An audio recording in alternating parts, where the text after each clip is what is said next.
Okay, still on Thin Lizzy. Right, let's start.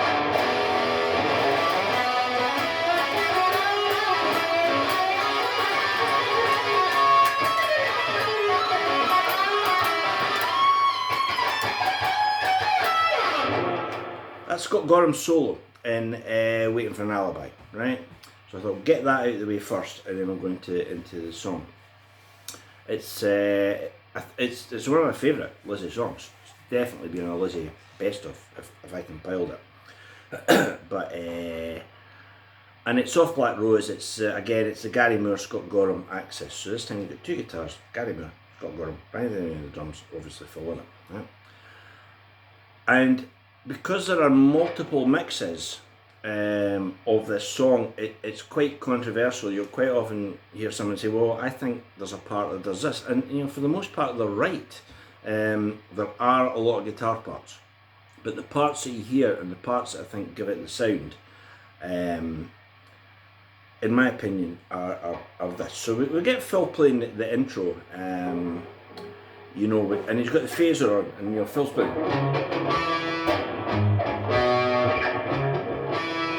That's going to come back as the chords quite shortly, that Gary and Scott play, right? And then there's this famous twin lead line, right?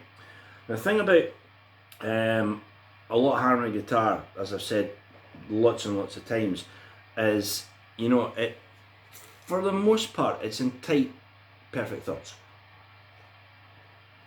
Now, what that means, if you're learning the song, is like, you know, if you can sing one part, you know, if you can go ba ba ba ba ba ba ba ba, you can mathematically figure out, most times, what the harmony is going to be. So when you hear the two guitars come in, one of them, right, one of them plays this.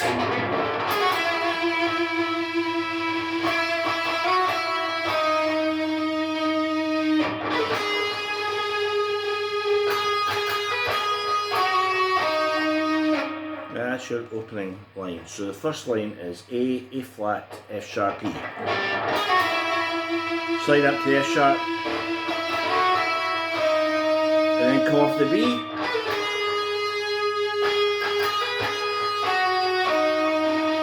And then run into.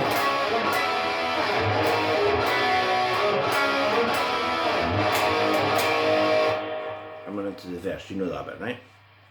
But the thing about that line is, if you were to harmonise that, right, you've kind of got two options. You could harmonise it with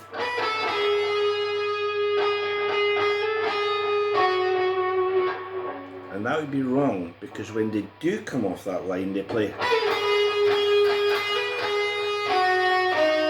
So it goes from A flat right up to the B, right? If you didn't want to do that, you could play the harmony below. You could go.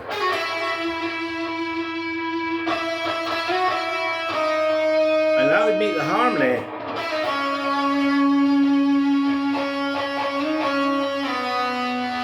that would sound great.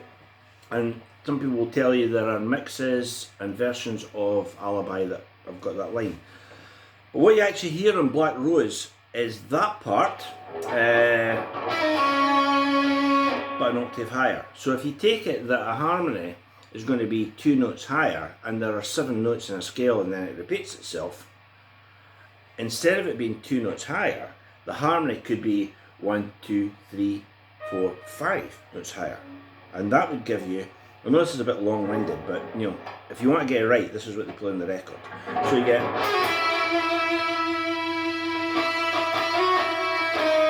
so the harmony is,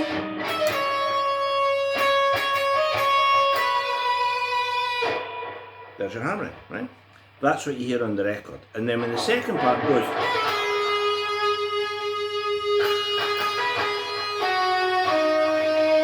your second part,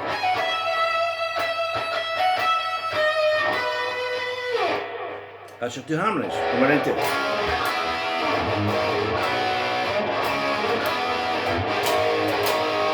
Right, stays on the A flat the second time, right? And then it's got this, I mean, the chords are just lovely, just the way the chords fit around the melody and stuff. So when Scott and Gary start riffing out the chords, it goes.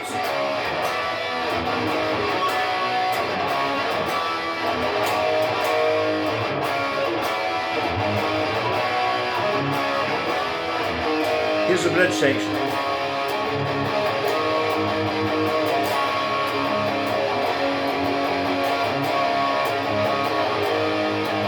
A.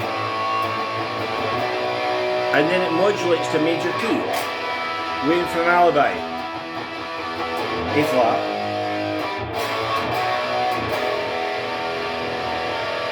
A flat.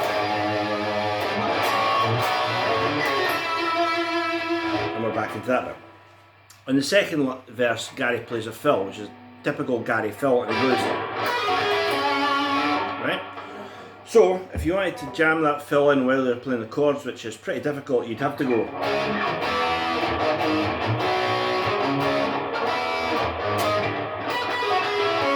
So you play that line. So that is B, A flat, F sharp, F, A flat. It's that line, real Gary line, right? And it's off C sharp minor 5-note scale, right? So at this point we're into the second time they sing the chorus, Waiting for an Alibi, right? Scott and Gary sing the retort to that. And then we're going to Scott's solo, which I played at the start of the video. If I play that really slow, it's like this.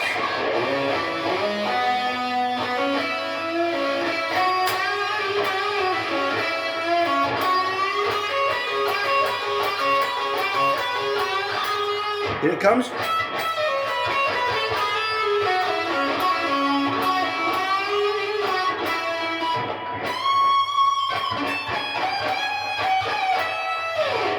That's Scott's solo, right? So it starts with a climb. So it's 2 phrases 3 frets apart. And we end up on the B note then. Right? B to C sharp D. Right? So what?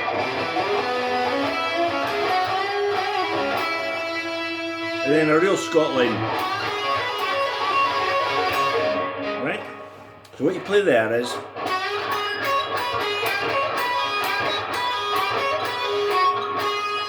right? Cool. It's really in the pocket. Bags of attitudes. It's brilliant solo, right? And then you've got like a none more Scott bit where he plays.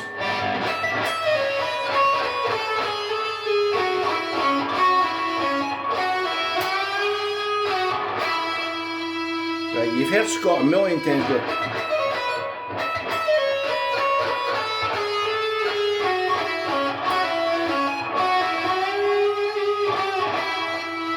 Right? So, we've got up this one.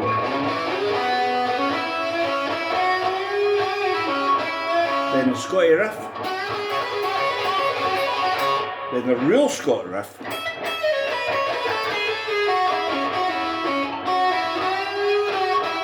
So that comes off an E major scale. C sharp, A, trill, F sharp E, C sharp.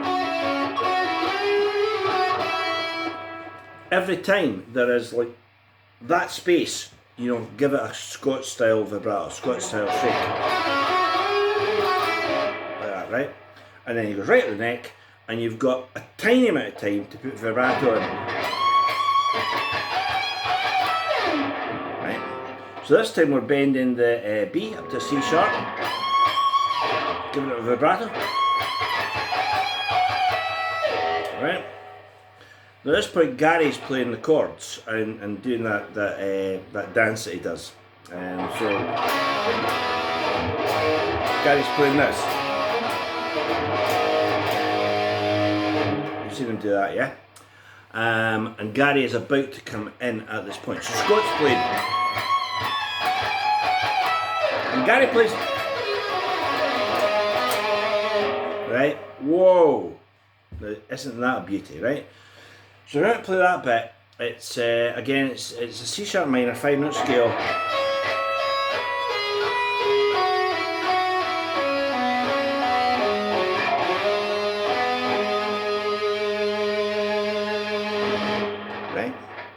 Brilliant, just a lovely line, and that's going over the bridge section, right?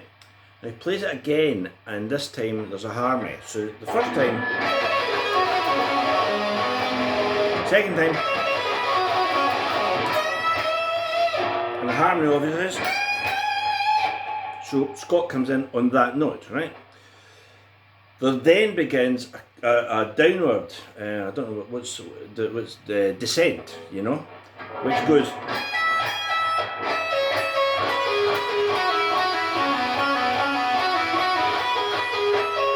And then we get.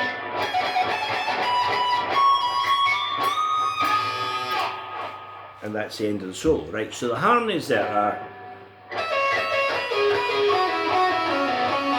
And we climb back up. Right? And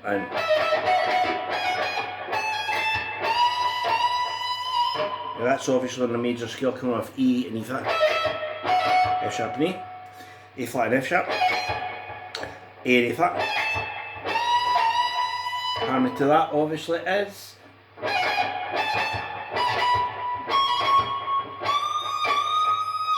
And we're back into. So that's it. So the harmony, we're kind of playing the same thing, you know? But the second time we end it on a harmonising with, and then that high part, which is 4 frets apart, and then the high climb. And we're back into waiting for an alibi. And Gary plays.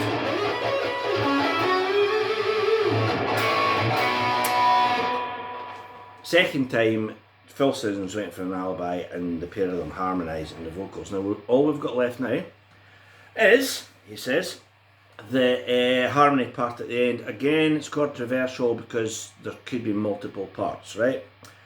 This is what I think is played, right? If you imagine there are 4 parts, so there's the first part, that part repeated, the next part, and then the third part. So it's like 1, 1, 2, 3, right? So that would go like this. This is waiting for an alibi.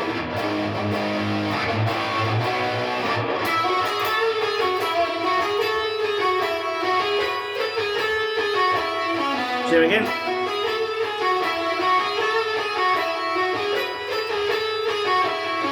Right, go up.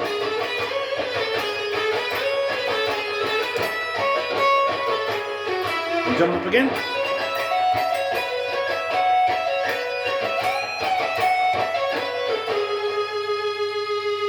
And go straight into.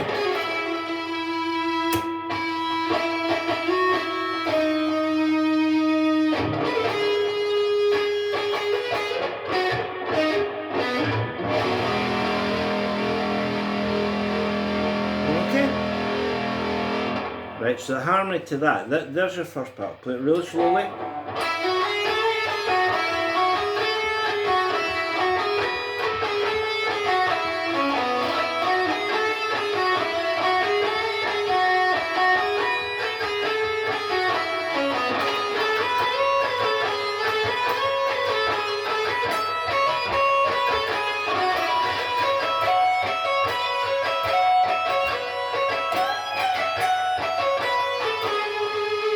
Right, so that's first notes. It's all on a major scale. So first notes are an E major scale.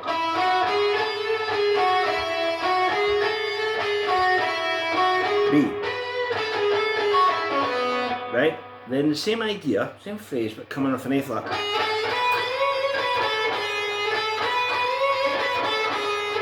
High E. Right, then we go to the B.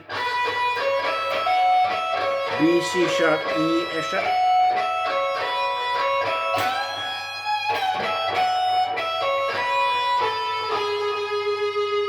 Right, and then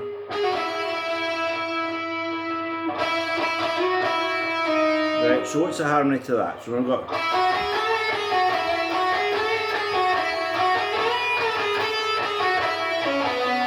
the harmony is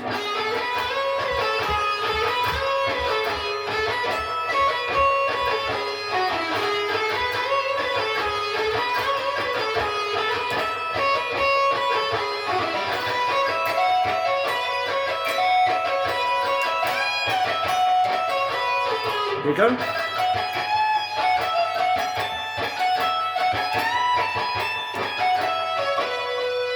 And that leads the second part. And then